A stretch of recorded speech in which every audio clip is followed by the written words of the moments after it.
Harga kedelai impor yang tak kunjung turun kian menjepit nasib perajin tempe dan tahu di Kota Tegal, Jawa Tengah.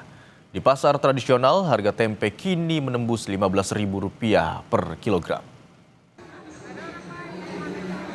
Selama hampir 3 pekan, harga kedelai bertahan di kisaran Rp10.500 per kilogram.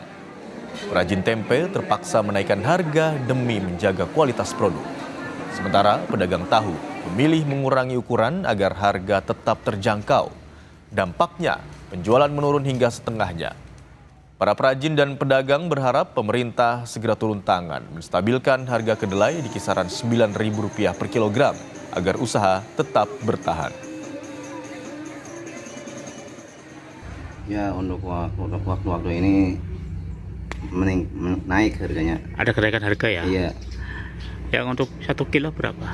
1 kilo kurang lebih yang biasanya 12.000 sekarang 15.000. Pembeli gimana? Ya mau nggak mau harus Mengikuti ya? mengikuti lah, gitu Anur. Ukurannya tuh gimana? Ukurannya ini jadi kecil. Kalau berat besar nanti nggak enak. Terpaksa kecil. Tapi harga sama ya? Pertama, tetapi kecil. Pembeli gimana?